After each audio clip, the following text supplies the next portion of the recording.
Do the Gospels contain eyewitness tradition?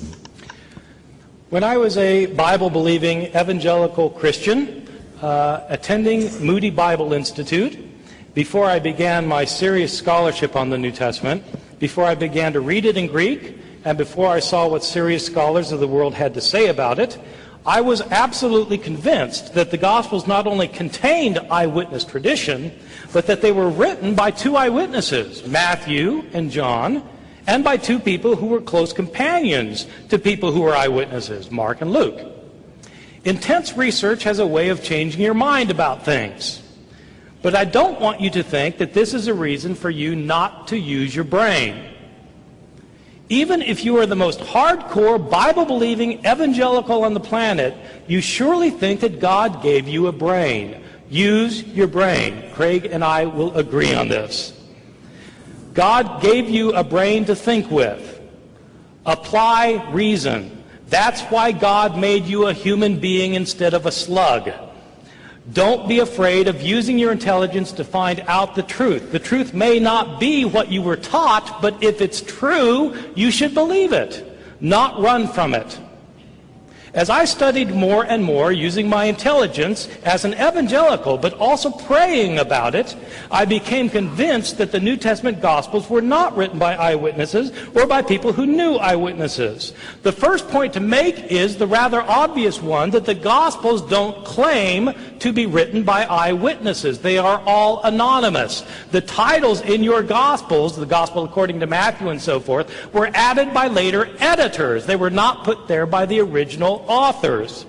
Second point, none of the Gospels claims to be written by the person whose name it bears. They don't claim to be written by eyewitnesses, and they don't claim to be written by people named Matthew, Mark, Luke, and John. Those are later traditions that were added to the Gospels.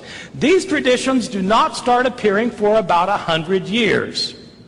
Some people think that there is an early church father named Papias who attests to the witness of Mark and Matthew, but in fact there are very solid reasons for thinking that Papias, who lived around the year 120 to 140, is not referring to our Mark or our Matthew. The first time anybody refers to Matthew, Mark, Luke, and John by name is Irenaeus in the year 180, 100 years after these books were written.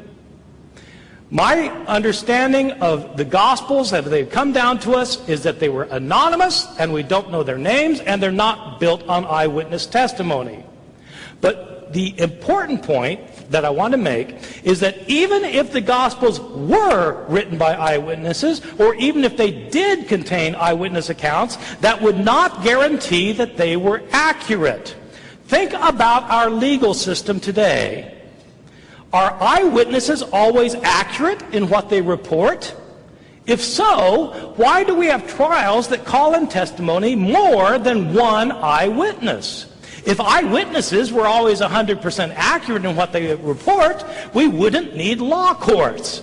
If we wanted to know what happened, we would simply ask somebody. Eyewitnesses do not always get all the information right. But even if they did, it wouldn't matter because the Gospels of the New Testament don't claim to be written by eyewitnesses, and in fact they were not written by eyewitnesses. The Gospel writers were living 40 to 50 to 60 years after Jesus died. They wrote the Gospels in Greek. Jesus' language was Aramaic. These Gospel writers were living in a different country. Decades later, where did they get their information from? They were not the followers of Jesus. They don't claim to be followers of Jesus, the disciples. They're written by later people decades later in a different language.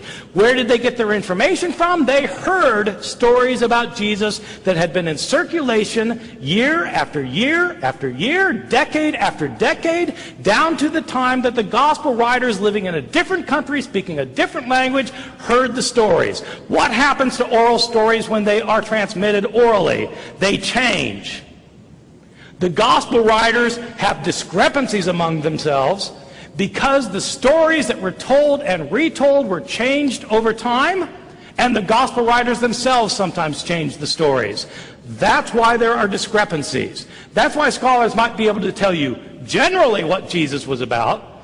They can list 8 things that Jesus did, but they can't tell you the details and agree. Why can't scholars agree? Because there are so many discrepancies that the Gospels are not reliable.